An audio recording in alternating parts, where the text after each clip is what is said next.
بسم اللہ الرحمن الرحیم۔ سوال کے اس نشست میں حاضر خدمت ہیں۔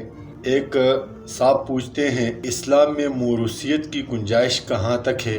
اسلام میں مالی طور پر میراث جاری ہوتی ہے۔ اگر کوئی باپ، دادا، پردادا اگر کوئی میراث چھوڑ دیتا ہے تو ورثہ میں تقسیم ہونا شرعی امر ہے اور ناگزیر ہے۔ اگر موروثیت سے سائل کی مراد نیابت ہے سیاست میں، یا نیابت ہے کسی دوسرے ادارے کے سربراہی کے حوالے سے، تو اس میں موروثیت تو نہیں ہوگی، البتہ یہاں پر قابلیت ضرور دیکھی جائے گی۔ اگر اس متعلقہ آدمی میں صلاحیت ہے کہ وہ ادارے کا سربراہ بنے، سیاسی طور پر اپنے باپ دادے کا نائب بنے، تو اس میں کوئی حرج نہیں ہے۔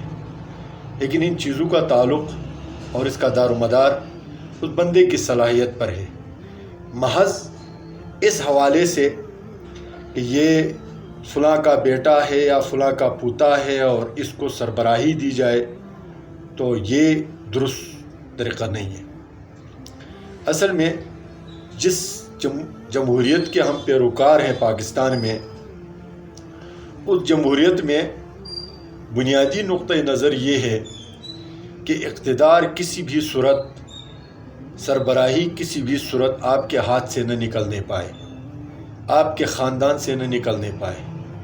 اس لیے اپنے بعد بھی ایسے ہتھ کنڈے استعمال کیے جاتے ہیں کہ چاہے وہ ملکی سیاسی رہنمائی ہو، کسی پارٹی کی سربراہی ہو، کسی دینی ادارے کی سربراہی ہو، کسی دنیائی ادارے کی سربراہی ہو، ہمیشہ کوشش یہی ہوتی ہے کہ میرے ورثہ میں اور میرے رشتہ داروں میں کوئی ایسے لوگوں کو تیار کیا جائے، پیدا کیا جائے، جو میرے بعد جو ہے ان چیزوں پر قابض ہو جائے اور ان کو چلاتے رہے۔